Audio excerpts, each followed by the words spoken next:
حلقة خاصة من برنامج مع الحكيم نقدمها من مؤتمر القمة العالمي للابتكار في الرعاية الصحية وش. نطرح في هذه الحلقة عددا من الملفات الطبية المهمة، طب العيون والصحة النفسية والتهاب الكبد الفيروسي، ونستقبل عددا من المبتكرين العرب المشاركين في هذا المؤتمر. من استوديو الجزيرة مباشر في مؤتمر وش بالدوحة، أحييكم، أهلا بكم مع الحكيم.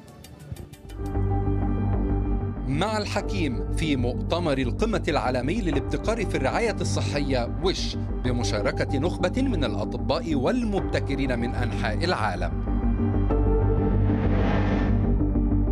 ابتكارات ومبادرات مؤتمر وش لرعاية نحو 40 مليونا من فاقدي البصر حول العالم. تكلفة عالمية تقدر بتريليون دولار سنويا جراء إصابة مئات الملايين بالاكتئاب، فما توصيات مؤتمر وش لمكافحته؟ التهاب الكبد خطر يهدد مئات الملايين، ومؤتمر وش يدعم هدف منظمة الصحة العالمية للقضاء عليه في 2030.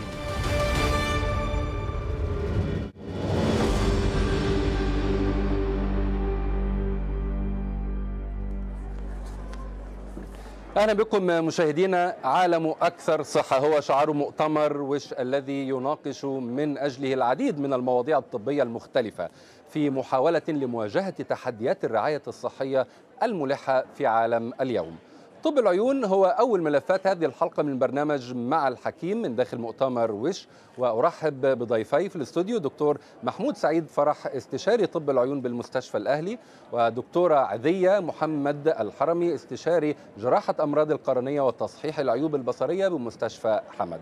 ويمكنكم بالطبع مشاهدينا المشاركة معنا في هذه الحلقة من خلال الاتصال على الأرقام الظاهرة أسفل الشاشة وعبر صفحتي برنامج مع الحكيم على تويتر وفيسبوك. نلفت طبعا عنايتكم لأن هذه الحلقة تبث الآن مباشرة على صفحتي برنامج مع الحكيم. وأبدأ بالترحيب مجددا بضيوفي. دكتورة عادية، في البداية ما هو انطباعك عن مؤتمر وش هذا العام وأهم ما لفت انتباهك في المؤتمر؟ مؤتمر وش عرض أكثر المشاكل انتشارا بخصوص أمراض العيون، وذكر أكثر الأمراض النسبة خلال السنوات السابقة منها مثلا انتشار الماء الأبيض والماء الأزرق، ومنها قصر النظر عند الأطفال، فهي من أكثر الأمراض انتشارا وشيوعا في هذه الأيام. هذا بشكل عام ما ألقى الضوء عليه المؤتمر. أريد أن أتوجه لدكتور محمود، كيف يمكن استثمار ما ورد في المؤتمر من مناقشات عديدة بالفعل تم طرحها وابتكارات أيضا في مجال طب العيون، كيف يمكن استثمار ذلك من أجل تطوير طب العيون؟ بسم الله الرحمن الرحيم. بالنسبة للمؤتمر طبعا جاب كثير ابتكارات من ناحية المعلوماتية، ابتكار البيج داتا، كل هذه الأمور أعطت دفعة بالنسبة لمعرفة الأمراض الأكثر انتشارا في العالم. بالنسبة للأمراض اللي تكلمت عنها الدكتورة هي الأكثر انتشارا، فلذلك في العالم العربي، في العالم العربي وحتى في العالم الثالث، خلينا نقول العالم الثالث الدول النامية والعالم الغربية والمتقدمة في أمراض شوي مختلفة. طبعا في السنين الأخيرة صارت متغيرات في الدول الغربية، منها حركة موجة النزوح. طبعا النزوح فنقلت هذه الأمراض ربما نقلتها إلى بلاد ثانية ما كانت عارفانيتها ولا كانت موجودة في عندها، فصار تغيرات. فصار هلا علينا لازم نجدد معلوماتنا، حتى لو كانت بدول غربية كانوا مش متعودين عليهم هلا الأمراض الجديدة، فهلا لازم يتعلموا عليها. هي واحد. الشغلة الثانية بالنسبة للأكثر انتشارا في العالم كله مثل ما تكلمت الدكتورة، بالنسبة للماء الأبيض الساد أكثر شيء انتشارا واحد. الشغلة الثانية جلوكوم. الشغلة الثالثة عند الأطفال. عظيم. طيب أنا لاحظت الدكتورة عادية يعني خاصة في قاعة الابتكارات هنا في المؤتمر العديد من الابتكارات الجديدة المساعدة في طب العيون، وأهمها تقنيات الكاميرات ال 3D وكاميرات يعني بتقنية ال 360. كيف يعني ما لفت انتباهك أيضا من هذه الابتكارات؟ وكانت هناك ايضا اعتقد طائره العيون الطائره. في هذا العام كان في مبادره في هذا العام كان في مبادره قطريه بين مبادره تصنع الرؤيه بالاشتراك مع شركه المستشفى الطائر من شركه اوربس انترناشونال. هي شركه معتمده والوحيده من الفريده من نوعها، وهي تعتبر تقوم بزيارات ميدانيه لبعض الدول الفقيرة التي تفتقر إلى المستلزمات الصحية والأجهزة الحديثة، ويقوم من خلالها طاقم طبي بفحص المرضى في هذه الدول وتقديم العلاج المناسب، وحتى ممكن إجراء عمليات جراحية في قلب هذه الطائرة. يعني طائرة عبارة عن مستشفى عيون مجهزة متنقل. بالإضافة إلى ذلك حتى الطاقم الطبي يقوم بتدريب أطباء ميدانيين في هذه الدول، بحيث أن هؤلاء الأطباء يكونوا قادرين على مواجهة هذه المشاكل في المستقبل وعلاجها. وهذا تم يعني برعاية مؤتمر وش؟ وهذا من خلال مؤتمر من خلال مؤتمر عظيم. بخصوص الأمراض الأكثر انتشارا التي تم التركيز عليها دكتورة عادية، يعني برأيك كيف أو إن كان لديك بعض الإحصاءات التي توضح مشاكل طب العيون في المنطقة العربية ومن خلال كذلك تخصصك وعملك في قطر تحديدا؟ يعني أمراض العيون منتشرة يعني انتشار شاسع في الآونة الأخيرة. فوفقا لمنظمة الصحة العالمية للصحة، وجد أن أكثر من 43 مليون شخص مصاب بالعمى الكلي في مختلف أنحاء العالم. ومن بين هاي الأسباب التي تحدث هذه نتيجة الجهل أو عدم الوعي أو عدم المتابعة في العيادات المختصة للعيون، إضافة إلى ذلك عوامل بيئية والعادات والسلوكيات الخاطئة وبعض العادات الاجتماعية تؤدي إلى انتشار مثل هذه الأمراض. فمن بين هاي الأمراض اللي لاحظت في مؤتمر وش أن زيادة نسبة الأطفال مصابين بالعيوب الانكسارية، من بينها قصر النظر وطول النظر. وهذا نتيجة أن التطور الذي حدث في حياتنا والتكنولوجيا والأجهزة الإلكترونية اللي أصبحت متوفرة عند متناول الجميع أدى إلى حدوث هذه المشاكل في مراحل الطفولة، يعني ظهور هذه المشاكل في المراحل المتقدمة. عظيم. دكتور، ونحن نعلم يعني خبرتك الخارجية في الغرب لسنوات طويلة في مجال طب العيون، وهنا مؤتمر وش يركز على مسألة الاستثمار في الرعاية الصحية. من خلال هذه الخبرة برأيك يعني كيف يمكن استغلال ما ورد في المؤتمر في هذا الأمر، استثمار في الرعاية الصحية خاصة في مجال طب العيون؟ كويس. بالنسبة للاستثمار الخبرات اللي موجودة في المؤتمر، نحن ممكن نستفيد من هالخبرات ونحن نحطها في مجتمعنا، بدءا من عادات اجتماعية، من تنظيم ما بين الأسري والعلاقة الأسرة مع المدرسة مع الطفل، لأنه بالنسبة نحن للعيون هذا كثير بتهمنا. علاقة طبيب الأسرة، علاقة طبيب الأطفال معهم، لأنه الأمور تبدأ من الطفولة. إذا عندنا في مشاكل العيون، وبالإضافة إلى ذلك بالإضافة إلى هذه التوعية نتحدث كذلك عن الاستثمار المادي. نحن أول شيء بدنا ناخذ أول شيء المعلومات، وبعدين نحن بدنا نشوف أول شيء وين بدنا نستغل المادة، وين بدنا نحطها بالضبط. تمام. فأنا أول شيء نحن في المؤتمر هذا نحن ناخذ شو في عنه خبرات خارجية، شلون بتنظموا العلاقة الطبيب للعيون، لأنه أنا وقت اللي بيجيني آخر شيء ممكن يجيني الطفل مثلا أو البالغ أو الكبير ما عاد له حل عندي، لأنه لما انحلت مشكلته قبل. تمام. عظيم. فأنت هلا هون عندك هون الخبرة اللي ممكن نستفاد منها من هالمنظمات ومن هالمستشفيات اللي لها خبرة طويلة وسنين طويلة وهي. بعدين هون بستغل أنا الفلوس اللي عندي حتى من هالخبرة الآخرين حتى مباشرة نروح على الموضوع. فنحن نبدأ بتكوين وتنظيم العلاقة ما بين الطفل من وقت اللي بيولد عند طبيب الأطفال، يكشف عليه، إذا في عنده مشكلة يحوله مباشرة على طبيب العيون، طبيب العيون مباشرة يعرف يحله من البداية. بالإضافة طبيب الأسرة علاقته تكون مثلا مع الأهل، المدرسة تكون ملاحظة على الطفل شلون إذا عنده مشاكل بالدراسة. وكل هذه يعني تعتبر مستفادة. أسواق بلغة رجال الأعمال يمكن الاستثمار فيها. ولذلك أسألك دكتورة عزية، يعني هل فتح المؤتمر آفاق جديدة للاستثمار المادي، وخاصة أنه يستضيف كذلك رجال أعمال، فتح آفاق الاستثمار في المجال طب العيون؟ بالطبع، يعني المؤتمر وش يشجع الابتكارات العالمية في جميع أنحاء الطب، مو بس بالخصوص بالعيون.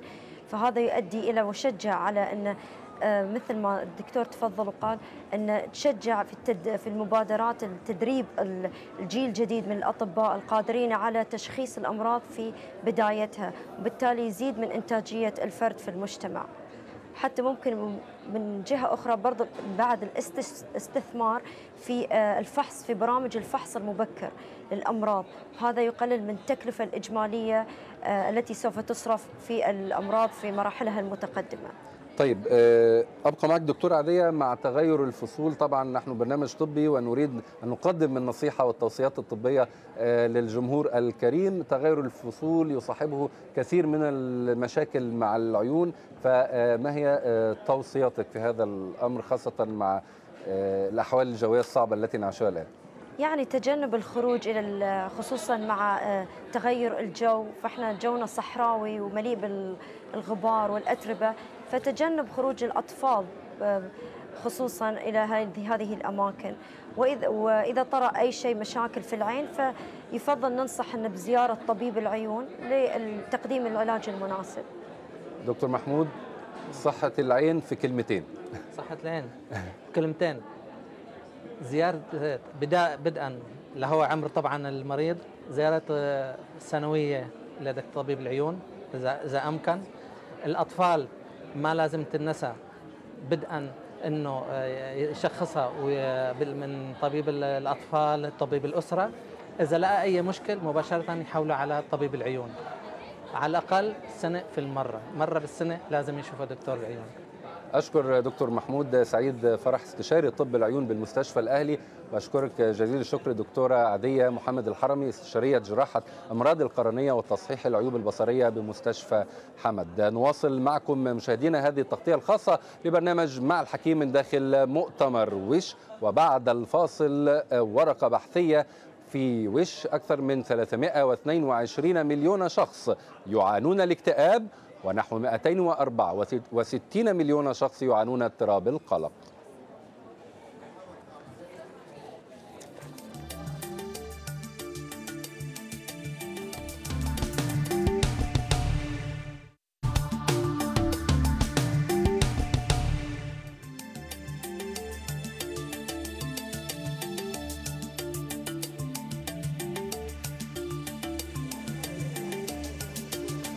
القلق والاكتئاب من أهم الاضطرابات النفسية وأكثرها انتشارا، وقد اهتم مؤتمر وش هذا العام بهما في إطار الاهتمام بالصحة النفسية.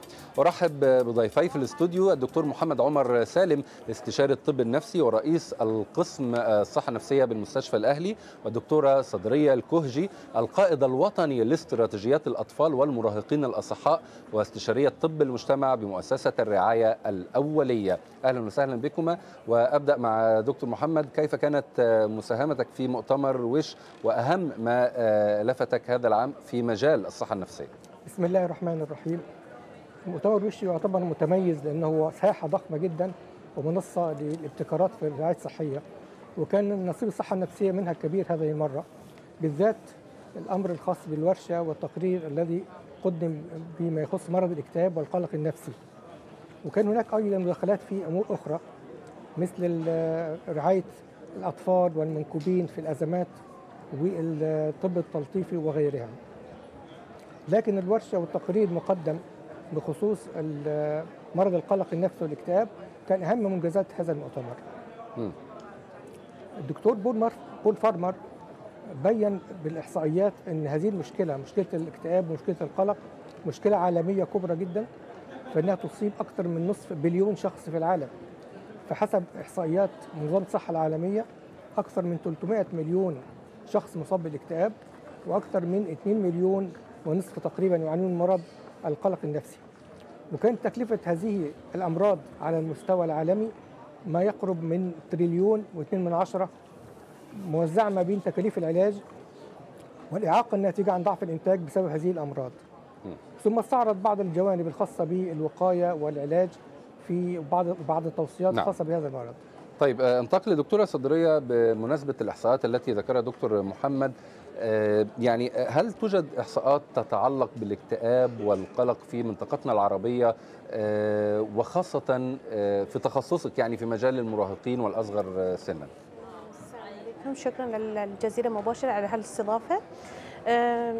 تكملة للي ذكره دكتور، طبعا إن مثل ما ذكر ان النص بليون نسمة في العالم يعانون من القلق والاكتئاب. فئة الأطفال والمراهقين 10 ل 20% من هالفئة هم يعانون من القلق والاكتئاب. القلق 10 إلى 20%. 10 إلى 20%، ومعظمها هي تظهر في عمر ال 14 أو في مرحلة بداية المراهقة، مش البداية، المرحلة المتوسطة من المراهقة. وإذا ما عالجناها تأثر سلبيا على حياة المراهق من ناحية التحصيل الدراسي، اضطرابات في النوم، السلوكيات الاجتماعية الغير مرغوبة، الاضطراب في العادات الغذائية، النشاط البدني وغيرها من الأشياء، أكثر منها الإدمان الكحول والتعاطي المخدرات وغيرها من المشاكل.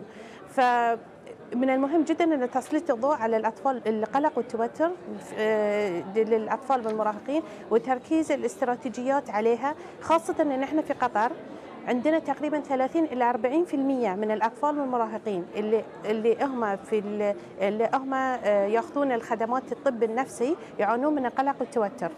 فهاي النسبه تعتبر كبيره وهي محتاجه. وهذا يستوقفني، يعني من المعروف أن قطر من الدول يعني الأغنى في العالم والتي يعني فيها شيء من الرفاهية، فيعني كيف نفسر هذا انتشار هذه النسبة وهي ليست بقليلة وخاصة بين فئة الشباب دكتورة صدرية؟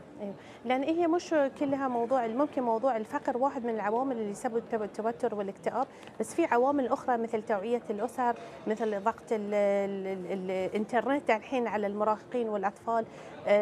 هي اصلا مرحله المراهقه هي مرحله متوتره شوي، لان فيها تغيير هرموني وفي تغيير فسيولوجي، فالمراهق يكون معرض للتغييرات هذه. بس يمكن احنا في قطر قمنا نسوي مثلا فحوصات دوريه، قمنا نعطي اهتمام كبير للامراض النفسيه، فهالفئه عرفناهم، تعرفنا عليهم. فمن مجتمعات اخرى ممكن هالنسب موجوده، بس موجوده، ولكن احنا عندنا مشكله في الاحصاء دائما، في الاحصائيات وفي تسليط الضوء للخدمات. وهذا يطرح سؤال مهم دكتور عمر، يعني لماذا ارتفاع هذه النسبة سواء في المنطقة العربية أو في العالم من المصابين بالاكتئاب والقلق؟ أسباب ذلك إيه؟ الأسباب الواضحة هي الضغوط النفسية المتزايدة وعدم الشعور بالأمان. كما تعلم من يتابع نشرات الأخبار أو يرى ما يحدث حولنا في العالم على المستوى العالمي أو على المستوى الفردي في قلق الناس تجاه المعيشة وأشياء كثيرة تجعل الضغوط النفسية شديدة في هذا العصر بالذات. ومن ثمار هذا المؤتمر الطيب هو يعني التركيز على قضية الوقاية، لأن هناك يعني أسباب وقائية ممكن اتخاذها للحد من هذا المرض قبل العلاج، ومعروف أن درهم وقاية خير من قنطار علاج. طبعا. فالدكتور بول فارمر كان حط بعض القواعد وبعض الأطر الخاصة بالوقاية، وتبدأ بالتكوين. يعني الطفل في نشأته الأولى ممكن يكون معرض لضغوط خاصة من إساءة المعاملة من قبل أبوين أو من يقوم على تربيته، وده يؤهله نفسيا فيما بعد أن يصاب بالقلق أو الاكتئاب. وفي مراحل المراهقة أيضا معرض لضغوط مختلفة عمرية كويس، وزائد بعد كده في مرحلة النمو عندما يكون الشخص أضل بيكون هناك نوعية ثالثة من المشاكل. فالوقاية في كل مستوى تختلف عن المستوى الآخر. الرعاية بالنسبة للأطفال، تفاهم المرحلة بالنسبة للمراهقين، ثم المحاولة على تنمية مهارات التكيف مع الضغوط النفسية بالنسبة للكبار. طيب أريد أن أنتقل لدكتورة صدرية، كيف يمكن الحد من انتشار ظاهرة القلق والاكتئاب خاصة بين المراهقين والأطفال؟ اول شيء طبعا يعني هو اعتقد مجال تخصصك في طب المجتمع أيوة. ناقش كثير من هذه الامور. احنا طبعا عندنا الحد من الانتشار، اول شيء عندنا الوقايه، وثاني شيء عندنا العلاج. الوقايه طبعا من البدايه انا اوفر البيئه السليمه الامنه للطفل والمراهق، على اساس من خلالها ما يتعرض للضغوط، وهالبيئه السليمه تجي من خلال جهود مشتركه بين القطاع الصحي، القطاعات الاخرى المعنيه، المجتمع والاسره والقطاع التعليم. العلاج يركز اكثر شيء على العلاج النفسي والسلوكي وتقديم الدعم المناسب والعلاج الدوائي، بس انا اشوف العلاج الدوائي ما ينفع مع المراهق اذا انا ما عندي علاج النفسي والسلوكي والتوعيه الكامله. الأول خطوة للنجاح في العلاج النفسي هو ذكر اليوم الرياضي مايكل فيليبس، انه هو من بدا يبتدي يحل مشكلته تكلم وطلب المساعده. فاحنا نبي نمكن المراهق انه هو يتكلم، يلجأ للمزودي الصحه ويطلب مساعده من غير ما ان يلام على هالشيء. ويبدا التكلم مع الاسره اعتقد كده. ممكن يكون مع الاسره، ممكن يكون مع الطبيب، ممكن احنا نفتح الحين قاعدين نفكر في الابتكارات الرقميه والتطبيقات الذكيه، ممكن يكون شيء موجود على التليفون وكثير منها معروض في هذا المؤتمر. وانا صراحه انبهرت فيها. يكون موجود، افتح الاب على التليفون، اسوي تقييم حق نفسي، اشوف هل انا فعلا اعاني من القلق والاكتئاب، اوكي اعاني، شنو الوسائل الموجوده. فميزه هالتطبيق انه ما يتم التعرف عليه، فانا يكون مطمئن ويستطيع ان يبوح بما في داخل. طيب دكتور، تمت مناقشه الرعايه التلطيفيه في هذا المؤتمر، وهو مصطلح يعني غير معروف لكثيرين، لو توضحوا لنا دكتور عمر. الرعايه التلطيفيه او البالياتيف كير هو نوع من الرعايه الطبيه الموجهه لمرضى الامراض المزمنه وفي مراحل نهايه المرض وشبه هذا القبيل.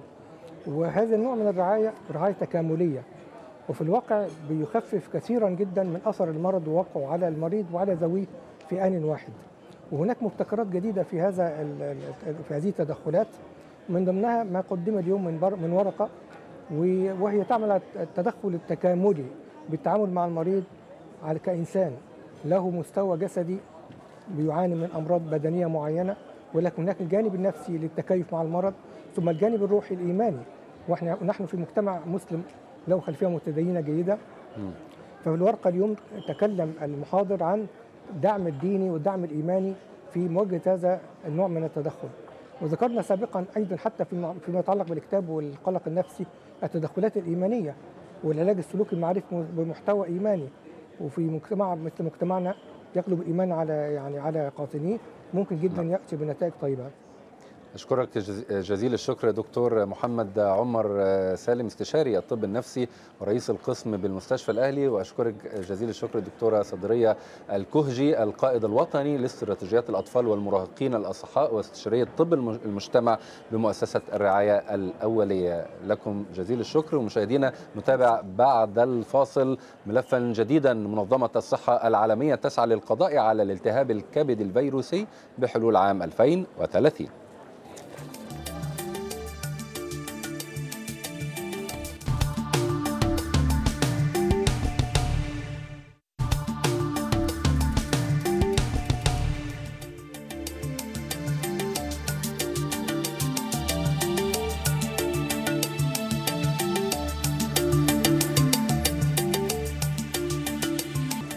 أهلا بكم من جديد، وأرحب بضيفي في الاستوديو دكتور أحمد عجاج، أخصائي الطب الباطني ومسؤول عيادة طب السفر بالمستشفى الأهلي. أهلا بك يا دكتور. نتحدث عن ملف طبي مهم، التهاب الكبد الفيروسي. برأيك ما هو الجديد الذي قدمه مؤتمر وش في هذا المجال؟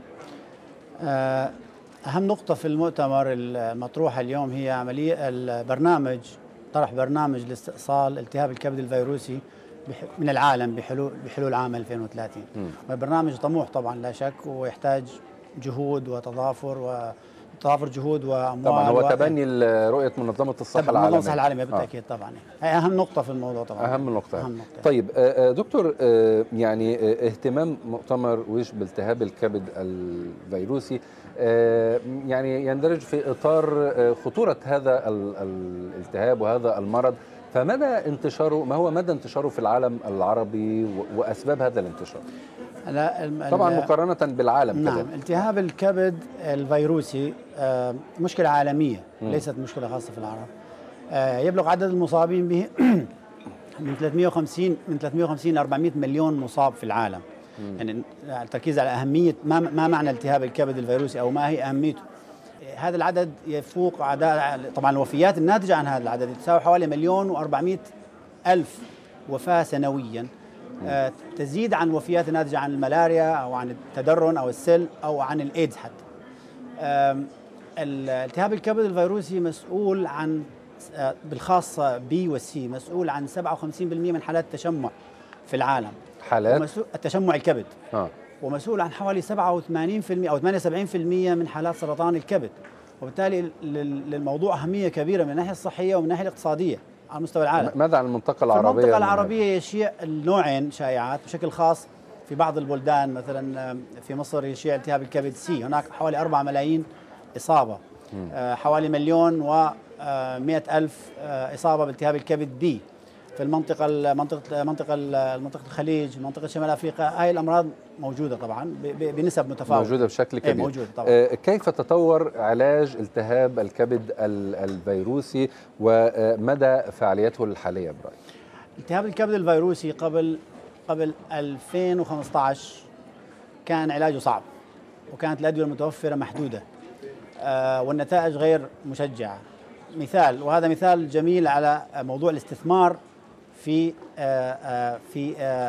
صناعة الرعاية الصحية بشكل عام. نعم، إن كان في الاستقصاء أو في الوقاية أو في العلاج. التهاب الكبد سي كانت نسب الشفاء قبل 2015 لا تتجاوز 30 35 40% بأحسن الحالات، وأدوية على مدار فترات طويلة ونتائج غير مشجعة وآثار جانبية كثيرة. الاستثمار في هذا المجال أدى إلى أنه شركة أمريكية تنتج مجموعة من الأدوية طبعا ضمن مشاركات دوائية تستهدف الفيروس في أكثر من نقطة، أدت إلى إنتاج أدوية مثل الإبيكلوزا أو المافريت. هذه الأدوية أدت إلى نسب شفاء تتجاوز 90% وقد تصل إلى 100%. فهذا طبعا مشجع جدا على انه احنا في امكانيه لاستئصال هذا. وبالفعل لاحظنا في السنوات الاخيره يعني مساله علاج التهاب الكبد الفيروسي خاصه سي الذي كان في السابق مميت كما تفضلت دكتور، يعني اصبح في امل كبير جداً. وكثير من الناس يحصلون على العلاج خاصه لو كان برعايه يعني المؤسسات الحكوميه. صحيح. اصبح من السهل الوصول اليه، وهذا يطرح تساؤل مهم وهو ما يهتم به مؤتمر ويش خاصة في الدورة الحالية، وهي يعني الدعوة للاستثمار في مجال الرعاية الصحية. دائما نسمع أن هذه الابتكارات وهذه الأدوية تنتج في أمريكا أو في العالم الغربي. ما الذي ينقص العالم العربي للاهتمام بالاستثمار في الرعاية الصحية؟ ليس فقط فتح المستشفيات ولكن مراكز أبحاث لصناعة أدوية ربما تدر المليارات عليها فيما بعد. أعتقد الأموال موجودة وأيضا الكفاءات موجودة. تماما. يعني بالضبط. الأمر يحتاج إلى توعية. الأمر يحتاج إلى أنك توضح مدى أهمية هذه النقطة للمستثمر كربح مادي طبعا، وللمجتمع عموما، كان من الناحية الصحية أو من الناحية المادية. مثال، الأدوية اللي تم تصنيعها في أمريكا لعلاج التهاب الكبد سي، في البداية كانت تكلفة العلاج المريض الواحد تصل إلى $70,000 $76,000 في البداية. طبعا هذه يصعب على كثير من الدول أنه تأمن هاي العلاج لمواطنيها. فيما بعد بدأت نوع من المفاوضات في كثير من الدول نزلت هذه النسب إلى أرقام يعني ممكن تكون بمتناول الجميع، مثل الهند مثل مصر. الأرقام تصل حتى $700 و$500، وفي فرصة لإنتاج هذه الأدوية بأرقام أقل، ممكن $200. أهمية الاستثمار هي أنك توعي المستثمرين أولا والساسة وقيادات هذه الدول بالأهمية الاقتصادية. إن كان الأمر يتكلم ستربح أموالا وسيربح المجتمع بالضبط من الجهتين. طيب أخيرا دكتور، توصياتك ونصائحك للوقاية من التهاب الكبد الفيروسي. التهاب الكبد الفيروسي له أنواع طبعا، عندنا التهاب كبد A و B و C و D و E. في نوعين مثل الاي والاي ينتقلان بالطعام والشراب، وهذا اهميه الوقايه منه، خاصه الاي تقوم على مبدا النظافه، الهيجين، النظافه الشخصيه، تعامل الاكل والماء ان يكون نظيف. اللقاح، هناك متوفر لقاح لالتهاب الكبد اي ومهم جدا، والان اصبح موصى فيه العالم كله. التهاب الكبد بي وسي اللقاح للبي موجود أيضا ويوصى بأخذه لجميع الناس الآن، أصبح توصيات. الإجراءات اللي تتعلق بالوقاية منه هي إجراءات مكافحة العدوى سواء كان في المشافي والمراكز الطبية. أيضا نقطة مهمة جدا، الحلاقين، الناس الوشامين اللي يعملوا تاتوز وبيرسينج، مهم جدا يكونوا خاضعين للرعاية الرقابة الصحية، لأنه أيضا هي وسائل لنقل هذا المرض يعني. إضافة طبعا للساسة والبروجرامات والبرامج اللي التوعية المجتمعية بشكل عام. بالضبط. أشكرك جزيل الشكر دكتور أحمد عجاج، أخصائي الطب الباطني ومسؤول عيادة طب السفر بالمستشفى الأهلي. شكرا جزيلا لك، ومستمرون معكم مشاهدينا، وبعد الفاصل الحاجة أم الابتكار. نتابع.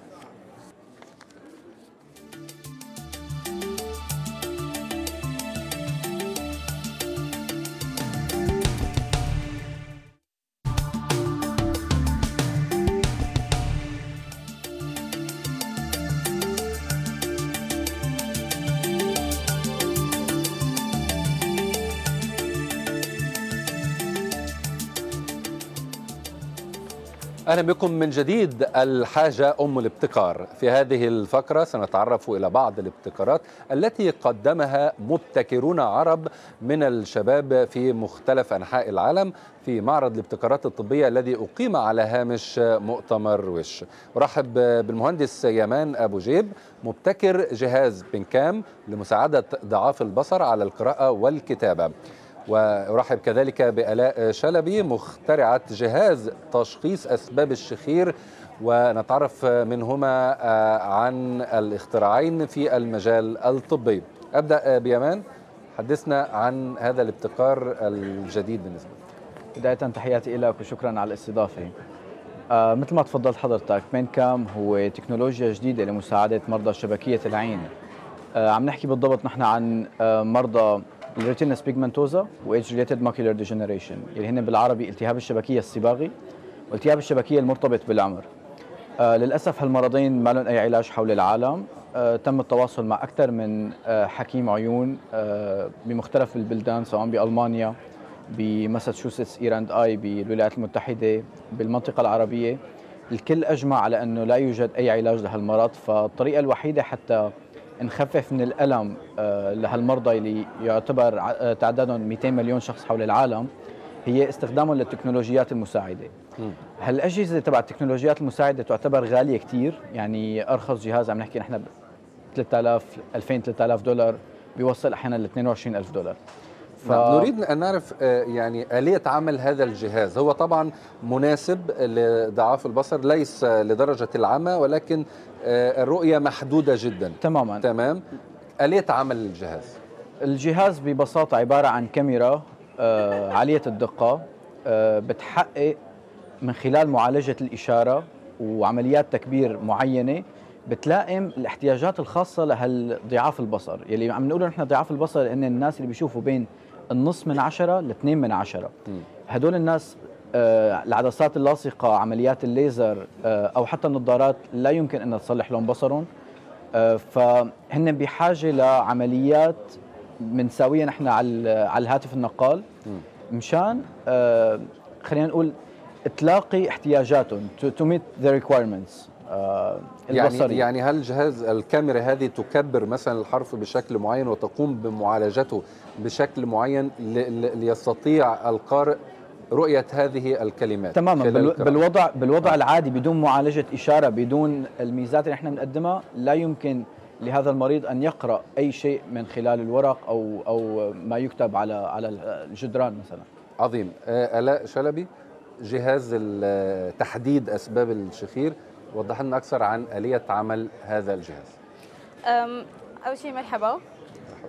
هلا الجهاز هو بيعالج مشكلة الشخير، أو هو من أحد المساعدات بعلاج مشكلة الشخير. هلا الشخير أصلا العلاج أم التشخيص؟ بالتشخيص لحتى نوصل لعلاج. هلا الشخير هو أصلا مشكلة يعني بتأثر تقريبا على كل بيت، وإلى آثار يعني سلبية حتى على الصحة. يعني ممكن الشخص طاقته بتقل، ذاكرته بتقل، أداؤه، حتى يعني مهارته بقيادة السيارات ممكن إنه تقل. طبعا. تركيزه بشكل عام بيتأثر بالشخير. وحتى مو كل الناس بتعرف إنه هي بتعاني من هاي المشكلة، يعني لحتى حدا يقول لها، أو أحيانا بيكون ما في عنده حدا يقول له، فهو بيكون ما له عرفان. فالشخير له أنواع. ولذلك له علاجات، كل نوع له علاج محدد. وانطلاقا من الجهاز بالضبط. هلا انطلاقا من الجهاز، كيف يعمل هذا الجهاز؟ هلا الجهاز هو عباره عن سنسورز او حساسات بتتلزق على صدر الشخص النائم اللي أثناء النوم. اثناء النوم بس. عظيم. وموصوله من خلال البلوتوث بسمارت فون ابلكيشن اللي هو تطبيق على الموبايل. مع بعض بدهم يشتغلوا مثل بيعملوا متابعه للنوم بشكل عام. بيسمع وبيحس بالشخير، فهو بيحدد لك هل الشخص بيشخر او لا. بس يعرف انه اوكي الشخص بيشخر، بيقول له شو نوع الشخير، لانه كمان قلت لك في انواع للشخير، فممكن يحدد له هل الشخير جاي من الانف، هل هو من اللسان، هل هو من الفم. وكمان بيحدد شغله كثير مهمه اللي هي اسمها سليب ابنيا، يلي هي انه الشخص بينقطع نفسه اثناء النوم. وهي مو لازم تكون معها شخير، احيانا بينقطع نفسه بدون ما يشخر، فهي عن جد بتكون خطره وشخص ما بيقدر يعرفها. فالسليب ابنيا كمان له انواع. الجهاز طيب بيساعدك تعرفهم. عظيم. هذا يعني الجانب التشخيصي. ما هو الجانب العلاجي؟ الجانب العلاجي انه بعد ما يعرف كل هي الاشياء، بالاضافه انه بيعرف الوضعيه اللي كان نايم فيها الشخص لما كان عم يقوم بعمليه الشخير، بيبعتها مثل تقارير مفصله لعيادات النوم، عيادات علاج النوم. فالطبيب بصير عنده معلومات عن كل شيء عم يصير لحتى يوصف له علاج مناسب بيكون متخصص بحالته، مو علاج بشكل عام. فهو بيساعد بالتشخيص بالبيت، ما حتى انت ما تاخذ عناء انك تروح على عيادات النوم، فببيتك ببيئتك نفسها بيشخص لك. طيب اريد ان اعود ليمان. عرض هذا الابتكار في مؤتمر وش الى اي مدى لقى استجابه في تحديد خطواتك المقبله؟ الموضوع كثير مهم بالنسبه لي، لاني التقيت مع اكثر من شخص بقطاع الصحه. يعني بعتقد كانت المملكه المتحده من ابرز قطاع الصحه. في شخص من وزاره الصحه بالمملكه المتحده كان مهتم بالموضوع. ان شاء الله رح نكمل معه بخارج اطار وش يعني. بس يلي حبيت اني ركز عليه انه النتوركينج اللي بيصير بهيك ايفنتس كثير مهم لنا كرواد اعمال، لانه بالاخير نحن كرواد اعمال او مخترعين عم نقدم اختراع، بس هالاختراع يا ترى كيف ممكن انه يوصل للاسواق بدون رعايه من قبل الاند يوزر والمستثمر بيناتنا. فنحن كمخترعين والاند يوزر بيناتنا رح يكون في الجهه الداعمه او المستثمر اللي بتكون حكومات راعي او ممول. تماما. فانا هلا بهالمرحله هي ان شاء الله في شيء يعني واعد باذن الله. بتمنى طبعا انه الفيدباك اللي اخذته كثير حلو صراحه، انه الناس كانت فعلا متاثره انه الطريقه اللي انا عملت فيها الاختراع وشو السبب وقديش هالناس اللي خلينا نقول ضعاف البصر قد ايه عم يعانوا. هن فئه للاسف. يكون متاح في الاسواق امتى؟ هلا نحن الحمد لله عملنا بروف اوف كونسبت على 3 بروتوتايب، جربناهم على اكثر من مريض بالولايات المتحده، بسوريا وبقطر، فكانت النتائج مرضيه للغايه. اخذنا تقريبا ريت 8.5 من 10، فهذا كثير منيح كبروتوتايب. توقعي اذا ان شاء الله الامور مشيت مثل ما انا متخيل، ممكن ان شاء الله ببدايه 2019 نكون نحن جاهزين لنباشر البيع باذن الله.